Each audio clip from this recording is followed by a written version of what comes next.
Welcome to fandom. তো চলে এসেছি আমার একটা ইন্ডিয়ান ফুটবলের আপডেটের ভিডিও নিয়ে। অনেকগুলো আপডেট আছে, ট্রান্সফার নিউজও আছে কিন্তু এই ভিডিওতে কিছু। আর লাস্ট দুটো ম্যাচ যেমন বলেছিলাম আইএসএল এ খুব important, top of the table আর টপ 6 এর জন্য। তো লাস্ট দুটো ম্যাচে কিন্তু যেরকম রেজাল্ট সবাই এক্সপেক্ট করেছিল অন্যরকম রেজাল্ট হয়ে গেছে। ওড়িশা ম্যাচ হেরে গেছে, তার মধ্যে নর্থ ইস্ট আবার ড্র করেছে। নর্থ ইস্ট কিন্তু জিতে গেলে অনেকটাই জায়গা পাকা করে নিত টপ 6 এ, কিন্তু ড্র করার ফলে কিন্তু এখনো সেই লড়াইটা কিন্তু চলবে। তো সেই সব নিয়ে কথা বলবো, আই লিগ নিয়েও কথা বলবো। আই লিগেও কিন্তু এরকম রেজাল্ট হয়েছে যার জন্য কিন্তু টপে একদম ব্যবধান অনেক বড় হয়ে গেছে। মানে এই উইকটায় অনেক কিছুই কিন্তু চেঞ্জেস হয়েছে। তাছাড়াও যেটা বললাম ইন্ডিয়ান ফুটবলে যা যা আপডেট থাকে পুজো সেগুলো তোমাদের দিয়ে দেবে। কিন্তু সবার আগে যে কথাটা, এখন যারা সাবস্ক্রাইব করেনি অবশ্যই করে দিও, আর বেল আইকনটা টিং টং করো, অপশনটা প্রেস করে দিও রেগুলার নোটিফিকেশন পাওয়ার জন্য। আর আমাদের ফেসবুক আর ইনস্টাগ্রাম পেজটাও ফলো করে নাও, ডেসক্রিপশনে লিংক দেওয়া আছে। তো পুজো থেকে প্রথমে শুনে নাও। তো প্রথমে আছি সন্তোষ ট্রফির কথা। তো গতকালকে সন্তোষ ট্রফির দুটো কোয়ার্টার ফাইনাল ছিল। তো একটা ছিল হচ্ছে সার্ভিসেস ভার্সেস রেলওয়ে, সেটা কিন্তু সার্ভিসেস জিতে সেমিফাইনালে গেছে। আরেকটা ছিল গোয়া ভার্সেস দিল্লি, সেটা কিন্তু গোয়া জিতে গোয়া কিন্তু সেমিফাইনালে গেছে। এবং আজকে দুটো কোয়ার্টার ফাইনাল রয়েছে, একটা হচ্ছে মণিপুর ভার্সেস আসাম এবং আরেকটা হচ্ছে মিজোরাম ভার্সেস কেরালা। তো দেখা যাক এইখান থেকে কোন দুজন টিম সেমিফাইনালে যায়।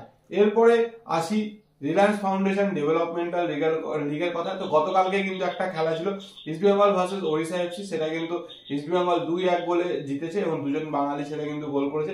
এবং আজকে কিন্তু আরো দুটো খেলা আছে রিলায়েন্স ফাউন্ডেশন ডেভেলপমেন্টাল লিগের। একটা হচ্ছে ইউনাইটেড ভার্সেস জামশেদপুর, আরেকটা হচ্ছে অ্যাডামাস ইউনাইটেড ভার্সেস কালীঘাট মিলন সংঘ। তো এই দুটোর আপডেট আবার আগামীকাল দিয়ে দেবো স্কোর কি হয়েছে।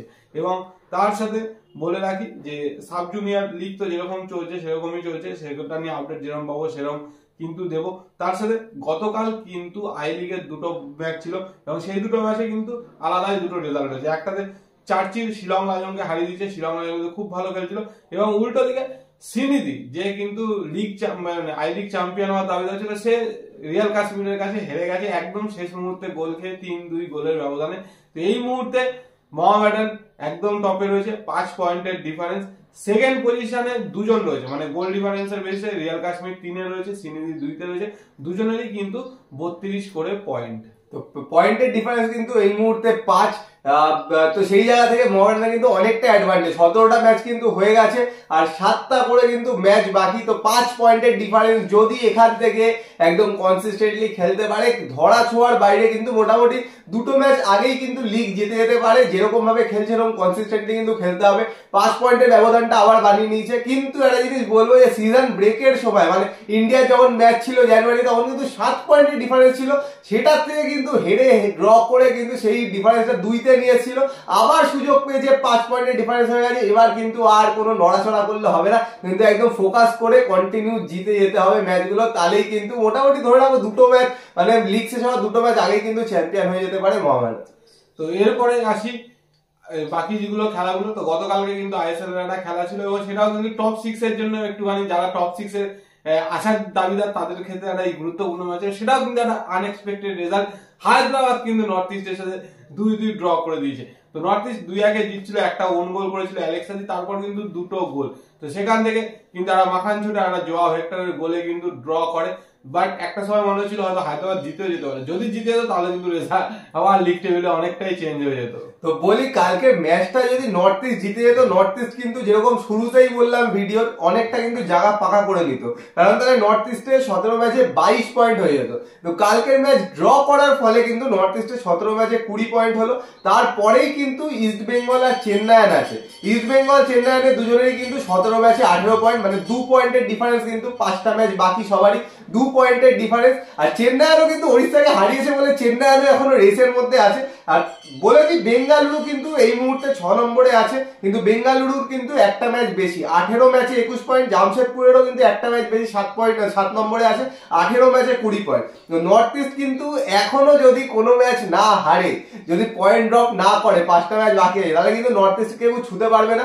নর্থ ইস্টের কিন্তু পয়েন্টের দিক থেকে অ্যাডভান্টেজ এখনো আছে, কিন্তু সেটা কিন্তু ভালো অ্যাডভান্টেজ করে নিতে পারতো যদি হায়দ্রাবাদের সাথে জিতে যেত।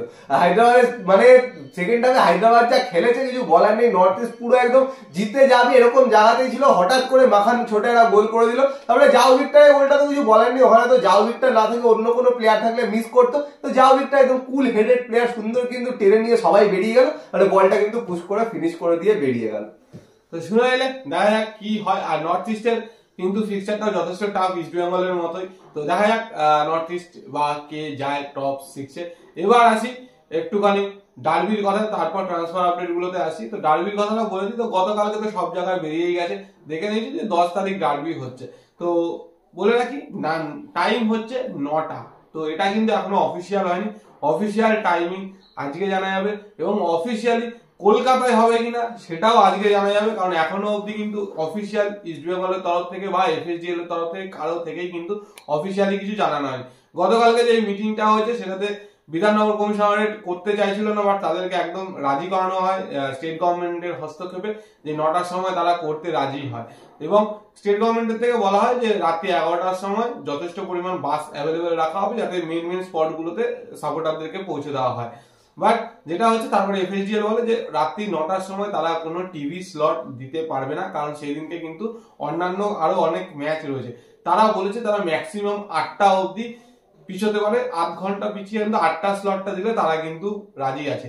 বাট সেটাতে কিন্তু বিধাননগর কমিশনারেট রাজি নয়। তো সেটা নিয়ে আজকে আবার এক প্রস্ত আলোচনা আছে, এবং সেইখানে যেটা ফাইনাল হবে, যদি ফাইনাল হয় যে 8টা থেকে রাজি আছে তাহলে কলকাতায় খেলা হবে, যদি বলে হবে না তাহলে কিন্তু আবার এফএসডিএল বলতে পারে অন্য ভেন্যুতে নিয়ে যাওয়ার জন্য। ইন্ডিয়ান ফুটবল না টিভি সিরিয়াল বুঝতে পারবে না, এ বলছে তখন ও বলছে তখন, মানে চারিদিকে ডিসিশনের উপর ডিবেট করছে ইন্ডিয়ান ফুটবলের সবচেয়ে বড় ম্যাচটা কখন হবে। তো এই করে কিন্তু চলছে ইন্ডিয়ান ফুটবল এখনো। তো এখনো অপেক্ষা করে দেখো, হয়তো আজকেও জানতে পারবে না, আজকেও কেউ একটা কিছু বলবে, অন্য কেউ অপোজ করে দেবে, আজকেও জানতে পারবে না, আরো পিছিয়ে যাবে জিনিস। মানে দেখবে হয়তো ডার্বির আগের দিন জানাচ্ছে হ্যাঁ কালকে ডার্বি হবে, এটা হতেই পারে, ইম্পসিবল কিছু না। তো এবার চলে আসি ট্রান্সফার আপডেট গুলোতে। তো ট্রান্সফার আপডেটের মধ্যে যেগুলো মার্কেটে ছড়িয়েছে অনেকেই দেখে নিয়েছে বা অনেকেই জানো। তো মোটামুটি যাদেরকে নিয়ে ছড়িয়েছে তাদের কন্ট্রাক্ট মোটামুটি এই বছরই শেষ হচ্ছে। একটা হচ্ছে মন্দার রাও দেশাই। তো মন্দার রাও দেশাইয়ের সাথে কিন্তু ইস্ট বেঙ্গল 1 বছরের কন্ট্রাক্ট করেছিল। তো ওকে শোনা যাচ্ছে নাকি চেন্নাই এফসি নিতে পারে নেক্সট সিজন। বাট মন্দারের যা এই মুহূর্তে পারফরমেন্স, তাতে যদি কোচ ওকে রাখতে না যায় তাহলে অটোমেটিক্যালি ও বেরিয়ে যেতে পারে, কারণ ওর সাথে কিন্তু 1 বছরেরই কন্ট্রাক্ট। তো এটা একটা সম্ভাবনা রয়েছে। সেকেন্ড হচ্ছে মোহনবাগানের দুজন প্লেয়ার, একজন হচ্ছে কিয়ান নাসরি, একজন হচ্ছে হামতে। বলে রাখি হামতে ইস্ট বেঙ্গল ছিল, ইস্ট বেঙ্গল থেকে মোহনবাগান একটা লং টার্মে যায় হিউজ পরিমাণ ট্রান্সফার বা মানে পয়সার ইয়েতে। বাট সেই জায়গা থেকে হামতে কিন্তু গেছিল, বাট সেই হিসাবে কিন্তু গেম টাইমিং বা ম্যাচ টাইমিং পায়নি।